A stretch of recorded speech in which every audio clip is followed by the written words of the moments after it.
जय हिंद दोस्तों, आज हम पढ़ेंगे मार्लो का डचेस ऑफ माल्फी ड्रामा, जिसमें हमें सिर्फ दो कैरेक्टर के बारे में देखना है। पहला कैरेक्टर है ना इसमें डचेस। पहला कैरेक्टर इसमें डचेस, दूसरा कैरेक्टर है इसमें एंटोनियो, दूसरा कैरेक्टर इसमें एंटोनियो। बस ये दो कैरेक्टर मेन पढ़ेंगे इसमें, बाकी इनके इर्द गिर्द के कैरेक्टर हैं जिसमें दो कैरेक्टर आ जाते हैं यहाँ पे, पहला कैरेक्टर और दूसरा कैरेक्टर। फर्स्ट कैरेक्टर आता है ना इसमें करलियो। क्या आता है? करलियो। दूसरा कैरेक्टर आता है ना इसमें, दूसरा कैरेक्टर आ जाता है गेलियो। इधर तीन कैरेक्टर आते हैं, बस 1 2 और 3। पहला कैरेक्टर आता है इसमें इधर, इधर दो कैरेक्टर आते हैं। एक तो आता है कार्डिनल और इधर आता है फर्डिनल। कार्डिनल और फर्डिनल। इधर अगर एक कैरेक्टर और देखना चाहे तो देख सकते हैं बसोला। यहाँ लिख देती हूँ मैं, बसोला। एक कैरेक्टर आता है यहाँ पे बसोला।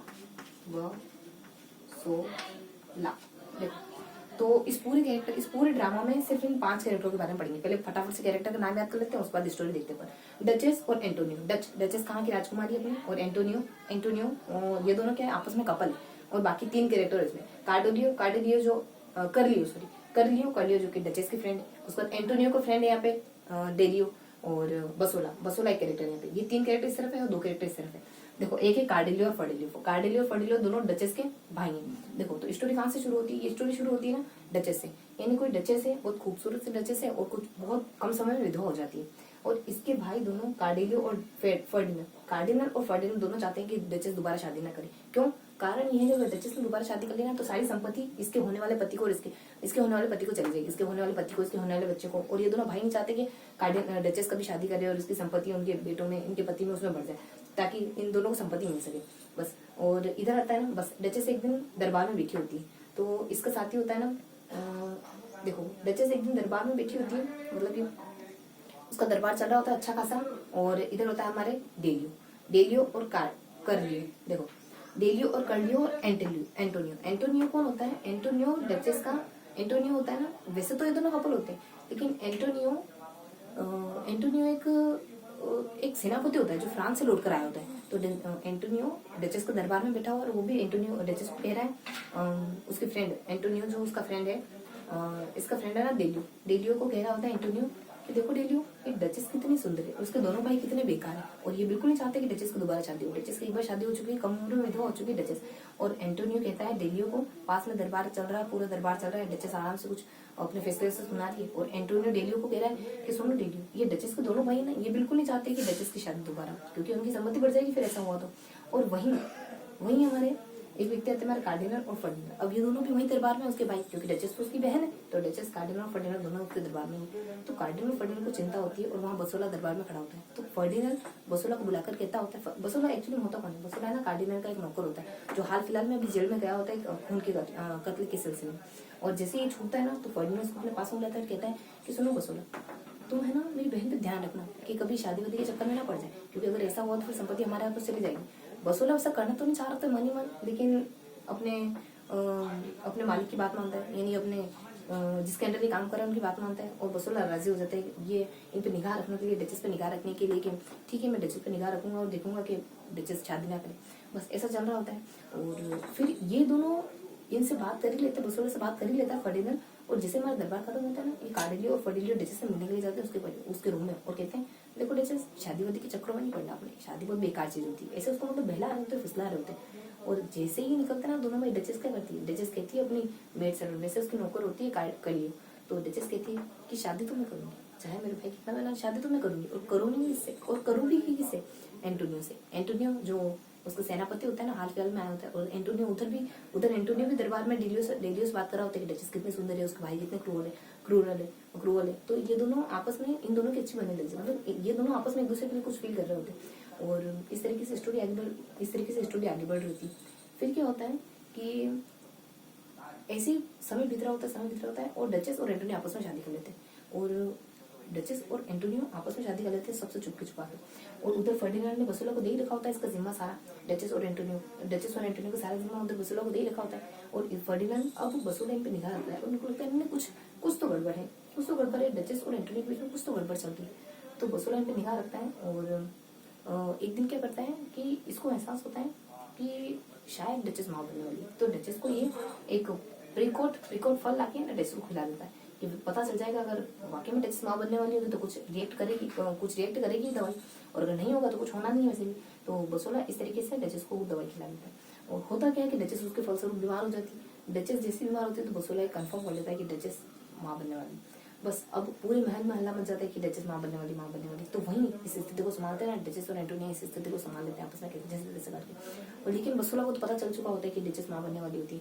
अब बसोला ये सोचना तुरंत अपने भाई इनके डचेस को भाई भिजवाता है। और उस समय डचेस के भाई कहाँ होते हैं, उस समय डचेस के दोनों भाई ना रोम में होते हैं। और बसोला रोम में सूचना भिजवाता है कि तुम्हारी बहन है ना माँ बनने वाली, इस तरीके की स्थिति है, यानी कि डचेस है ना प्रेग्नेंट है। तो ये सुन के कार्डिनल और फर्डिनेंड बहुत बौखला जाता है कि ऐसा कैसे हो सकता है, हमारी बहन कैसे माँ बनने वाली हो सकती है। बस ये कहते हैं कार्डिनल और फर्डिनेंड बहुत ज्यादा गुस्सा हो जाते हैं, उनका रोम काम होता है कि बस तो थेगा रोम काम होता है कि डचेस ऐसे कैसे कहीं जा सकती है। बस तो बसोला को ये तो कंफर्म हो गया और उन्होंने सूचना भी भिजवा दी। अब क्या करते हैं कि फर्डिनेंड और कार्डिनल तुरंत पहुंचते। पहले तो बसोला को कहते थे कि तुरंत तुम उस व्यक्ति को, उस शख्स को गिरफ्तार कर लो जिसने हमारी बहन के साथ रिश्ता बनाया। तो तुरंत बसोला नहीं थोड़ा सा थोड़ी स्टोरी बैकग्राउंड में जारी होती है अपनी। नहीं ऐसा नहीं होता है। यहाँ होता है ना हमारे बस डचेस और एंटोनियो आपस में फिर हमारे बस इसके बारे में हमारे बसोला को पता चल जाता है। बसोला जिससे पता चलता है तो बसोला को सूचना भेज देता है कार्डिनल और फर्डिनेंड के पास। सूचना चली जाती है और फर्डिनेंड तुरंत आता है अपने देखने। फर्डिनेंड तुरंत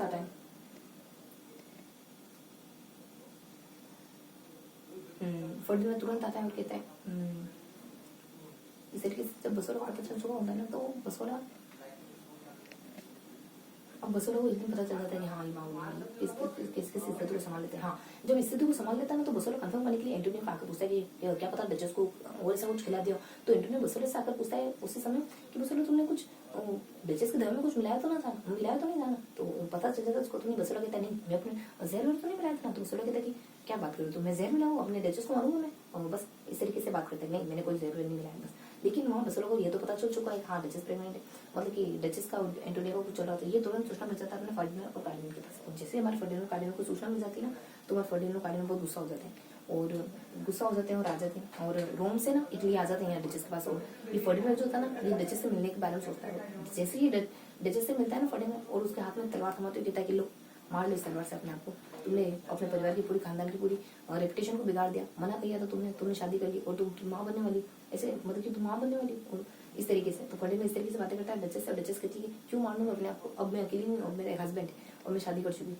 मैं सिर्फ माँ नहीं बनने वाली, मैंने शादी भी कर ली, तो मैं अपने आप को नहीं मारूंगी, क्यों मारूं भला मैं अपने आप को। इस तरीके से फर्डिनेंड और डचेस की बातें होती है और फर्डिनेंड फिर बाहर चला जाता है। अब डचेस को बात की चिंता हो गई कि मेरे भाइयों को पता चल गया कि मैंने शादी करी। तो वो तुरंत भागी एंटोनियो के पास जाती है और कहती है कि एंटोनियो सुनो देखो मेरे भाइयों को पता चल गया कि हम दोनों ने शादी करी और मुझे नहीं लगता कि वो हमें बख्शेंगे, तो हमें ऐसा करना चाहिए, अब हमें यहाँ से चले जाना चाहिए। कल दरबार में ऐसी सिचुएशन क्रिएट करूंगी मैं कि तुम्हें किसी काम कुछ कह के किसी बहाने में तुम्हें दरबार से बाहर निकलवा दूंगी और हम दोनों कहीं यहाँ से दूर चले जाएंगे। इस तरीके से डचेस और एंटोनियो आपस में बात करते हैं और इस तरीके से डचेस करती है अगले दिन। और बसोला जो होता है ना वो एंटोनियो को प्रोटेक्ट कर रहा होता है दरबार में। तो डचेस को लगता है कि कहीं बसोला कहीं विश्वास पात्र तो नहीं, तो ये डचेस सारी बातें बता देती है बसोला को। जैसे ये बातें पता चलती है ना तो तुरंत बसोला ये बातें वापस से भिजवाता है अपने मालिक के पास, यानी डचेस के दोनों भाइयों के पास। अब डचेस के दोनों भाई तो बस फर्डिनेंड और कार्डिनल थोड़े समय के लिए आए थे, डचेस को धमकी देकर वापस चले जाते हैं डचेस के दोनों भाई। और बसोला जैसे ही उनके पास सूचना भिजवाता है वापस तो डचेस और कार्डिनल और फर्डिनेंड ये तुरंत वापस आते हैं। कैसे हो सकता है, पहले तो हमारी बहन शादीशुदा थी, चलो यहाँ तक तो ठीक था, लेकिन अब वो भागने वाली है, ये सोचने के बाद तुरंत हमारे कार्डिनल फर्डिनेंड वापस आ गए। और कार्डिनल और फर्डिनेंड वापस आके और डचेस को और उससे पहले कहलवाते कि फर्डिनेंड कहलवाता है कि बसोला को कहलवाता है कि तुम ऐसा करो तुरंत बहन को गिरफ्तार कर लो। और तुरंत बस सबसे पहले बेटा घटी थी होती है फर्डिनेंड को जैसे पता चलता है ना, जैसे फर्डिनेंड को बात पता चली तो वो एंटोनियो को अपने पास बुलाता है कि एंटोनियो को एक पत्र लिखता फरमान जारी करता है कि एंटोनियो को रोम बुलाया जाए।